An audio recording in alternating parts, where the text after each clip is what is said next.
بسم اللہ الرحمن الرحیم۔ السلام علیکم۔ ہمارا آج کا موضوع ہے سورۃ الشمس۔ شمس کا مطلب ہوتا ہے سورج۔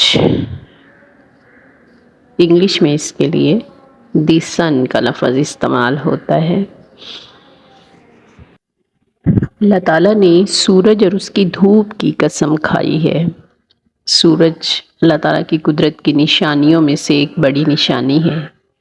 سورج کی روشنی دن کے اجالے کا سبب ہے۔ دن اللہ تعالیٰ نے کام کے لیے بنایا ہے۔ سورج کی روشنی کرۂ ارض پر حرارت کا روشنی کا سب سے بڑا ذریعہ ہے، جس سے مخلوقات فیض اٹھاتی ہے۔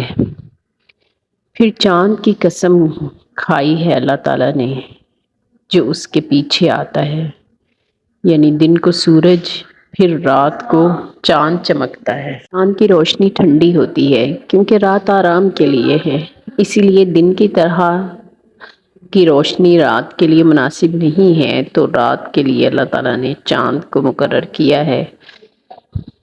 اور پھر دن کی قسم ہے کہ وہ سورج کو نمایاں کر دیتا ہے، دنیا کے کام نمٹانے کے لیے ہے۔ سورج کے ظاہر ہونے سے کارخانہ عالم چلتا ہے۔ پھر رات کی قسم ہے کہ جب وہ سورج کو ڈھانک لیتی ہے، رات کی خاموشی اور اندھیرا اعصاب کو سکون اور نیند دیتا ہے۔ رات کی تاریکی ایک نئے دن کے لیے تیار اور تازہ دم کر دیتی ہے۔ اور رات کو اللہ تعالیٰ نے اپنی عبادت کے لیے بھی خاص رکھا ہے کہ رات کے کچھ پہر اٹھ کر خاموشی میں اللہ سے قریب ہوا جائے، اس سے راز و نیاز کیے جائیں۔ رات کا آخری پہر اللہ کے قریب ہونے کے لیے خاص وقت ہے۔ آپ صلی اللہ علیہ وآلہ وسلم اس وقت میں تہجد کے نوافل ادا کرتے تھے۔ اس کے بعد آسمان کی قسم کھائی ہے اور اس ذات کی جس نے اسے قائم کیا۔ آسمان کو اللہ تعالیٰ نے ہمارے لیے چھت بنایا، رات کو آسمان کو ستاروں سے مزین کیا، چاند سے روشن کیا۔ دن کے اجالے میں آسمان ہمارے لیے ایک چھت کی طرح ہے، اور اس ذات کی قسم جس نے اسے اس طرح بنایا ہے۔ اگلی قسم اللہ تعالیٰ نے انسانی نفس کی کھائی ہے کہ کس طرح انسان جسم اور روح سے مل کر بنایا گیا ہے، اور ان دونوں کا حسین امتزاج اللہ تعالیٰ نے انسانی وجود کے لیے پیدا کیا۔ ایک انسانی وجود میں کتنے ہی نظام ہیں، ایک اس کو دیکھیں تو پیچھے اس کے بہت سے نظام چھپے ہوئے ہیں۔ جلد کو دیکھیں تو اس میں کتنی تہیں ہیں انسان کے جلد میں۔ ڈھانچے میں دیکھیں تو ہڈیاں اور ان کے جوڑ، آنکھوں کو دیکھیں تو ان کے پیچھے کتنی رگیں اور ریشے، دماغ کو دیکھیں تو اعصاب کا جال، پورے جسم میں خون کی نالیاں، دل جیسا پمپ، ہضم کا نظام، نظام اخراج، انگلیوں کے پوروں کے منفرد نشان، آنکھوں کی پتلیوں کا منفرد ہونا، وراثتی خصوصیات کا منتقل ہونا، غرض ایک وجود اور اس وجود کو ہموار کرنے کے لیے کتنے ہی نظام انسانی وجود کے اندر موجود ہیں، چاہے وہ وجود ایک ننھا سا وجود ہی کیوں نہ ہو۔ اس کی تخلیق میں ہم کوئی کجی نہیں دیکھتے۔ پھر نیند میں جسم اور روح کا تعلق مختلف ہے۔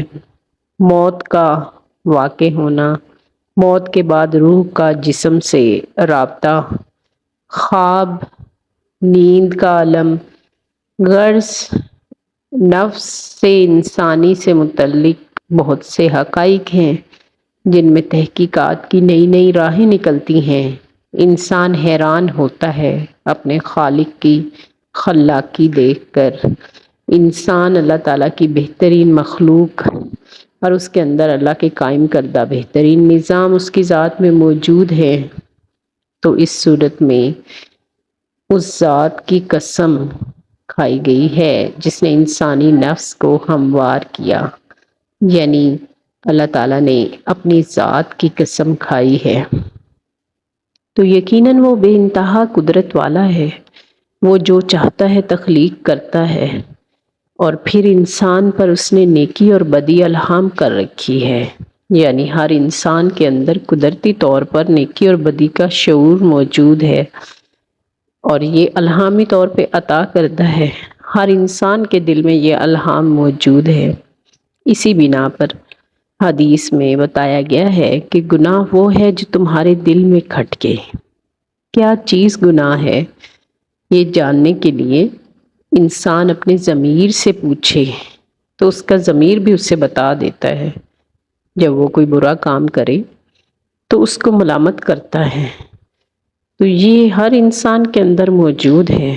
پھر مزید رہنمائی آسمانی کتابوں اور پیغمبروں کے ذریعے دی گئی ہے، تو انسان پر حجت تمام کر دی گئی ہے۔ اب وہ اپنے لیے اچھا یا برا جو بھی منتخب کرے، وہ اس کا اپنا چناؤ ہے۔ اب فلاح اس کو حاصل ہوگی، اس انسان کو جو اپنے باطن کو پاک رکھے، برائیوں کو خود سے بچائے، نیکی کے راستے کو اپنے لیے چنے اور پوری استقامت سے اس راستے پر چلے۔ اور کامیابی کا درست تصور بھی قرآن ہمیں بتاتا ہے کہ حقیقی کامیابی آخرت کی ہے۔ دنیا تو لہو و لعب ہے، آخرت کے مقابلے میں بہت مختصر بھی ہے۔ اگر پاک باطن کے ساتھ دنیا کی زندگی کا یہ وقت گزارا جائے تو کامیابی، ورنہ ناکامی۔ اور جو برائی کے راستے پر چلتا ہے تو وہ اس تعلیم کو جو اس کے دل میں اللہ نے ڈالی ہوتی ہے دبا دیتا ہے، نیکی کو نہیں اپناتا، تو وہ نفس، وہ ضمیر جو اسے نیکی کی ترغیب دیتا ہے وہ دب جاتا ہے، اور رفتہ رفتہ پھر اسے ضمیر کی آواز سنائی نہیں دیتی۔ تو ایسے شخص ناکام و نامراد ہے، اور اس آزمائش میں ناکام ہے۔ زندگی نام ہے آزمائش کا۔ جب انسان برائی کرتا ہے تو ایک سیاہ داغ اس کے دل پر پڑ جاتا ہے، اور پھر جب وہ برائیاں کرتا ہی چلا جاتا ہے تو دل بھی سیاہ ہو جاتا ہے، پھر اس کو اچھے برے کی تمیز نہیں رہتی۔ پھر آگے قوم سمود کا ذکر ہے جس نے سرکشی کی۔ قوم سمود کی طرف حضرت صالح علیہ السلام بھیجے گئے تھے، اور قوم ان سے معجزہ مانگنے لگی کہ اللہ کی طرف سے اونٹنی آئے۔ حضرت صالح علیہ السلام نے انہیں سمجھایا کہ اگر معجزہ مانگ رہے ہیں اور پھر اس کو انکار کریں گے تو عذاب نازل ہو سکتا ہے، لیکن وہ باز نہ آئے۔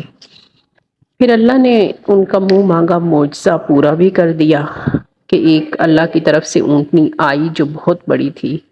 حضرت صالح علیہ السلام نے ان کو نصیحت کی اپنی قوم کو کہ اب اس کا خیال رکھنا اور اس کے ساتھ کوئی ظلم نہ کرنا۔ وہ اونٹنی بہت بڑی تھی، تو شہر والوں نے اس اونٹنی کے ساتھ وہ سلوک نہ کیا جو انہیں کرنا چاہیے تھا، بلکہ وہ تنگ کرنے لگے، اور پھر اس قوم کا سب سے شکی آدمی بپھر کر اٹھا اور اس نے اس اونٹنی کو مار دیا، جس میں اس کی پوری قوم، شہر کے تمام لوگ بھی شامل تھے، اس سازش میں شریک تھے۔ حضرت صالح علیہ السلام نے قوم کو ڈرایا اور توبہ کرنے کے لیے کہا، لیکن قوم مانی نہیں، اور کہا کہ جو بھی ہوتا ہے کر لو۔ تو حضرت صالح علیہ السلام نے کہا کہ تم 3 دن تک دیکھو۔ پھر مرحلہ بمرحلہ ان پر عذاب کے آثار آئے۔ ایک دن آسمان سرد ہوا، ایک دن سرخ، ایک دن سیاہ، مگر ان کو اس ظلم عظیم پر توبہ کی توفیق نہ ہوئی۔ انہوں نے توبہ نہیں کی، اور عذاب کے جو آثار ظاہر ہوئے وہ دیکھ کر بھی وہ توبہ نہ کر پائے۔ تو پھر ان پر اللہ کا عذاب نازل ہو کر رہا، اور سب ایک ہی دن خاک ہو گئے۔ ایک تیز آندھی نے ان سب کو ہلاک کر دیا۔ اور عذاب کا فیصلہ کسی قوم پر ایسے ہی چسپاں نہیں ہو جاتا، جب لوگ حد سے بڑھ جاتے ہیں اور اللہ تعالیٰ کی واضح نشانیاں آ جانے کے باوجود انہیں نہیں مانتے اور انکار کرتے رہتے ہیں، تو پھر ان پر یہ عذاب کا فیصلہ ہو کر رہتا ہے۔ اللہ کسی پر زیادتی نہیں کرتا، لیکن جب لوگ سرکشی میں بڑھ جاتے ہیں اور نافرمانی کی آخری حدوں تک چلے جاتے ہیں ہر طرح تو کے پھر ان پر عذاب سے آ کر محفوظ رہتا ہے۔ رکھے، دنیا میں بھی رسوائی سے بچائے، اپنے سامنے بھی سرخرو کرے، اپنا فرما بردار بنائے۔ اور ہمیں احتساب کی ضرورت بھی ہے کہ ہمارا حال ان لوگوں جیسا نہ ہو جو نافرمانی اور سرکشی میں حد سے بڑھ جاتے ہیں۔ ہمیں ہر لمحہ اپنے طرز عمل کو دیکھنے، اس پہ غور کرنے کی ضرورت ہے۔ اللہ تعالیٰ ہمیں درست راستے پر چلنے کی توفیق دے اور برائی سے بچائے۔ آمین ثم آمین۔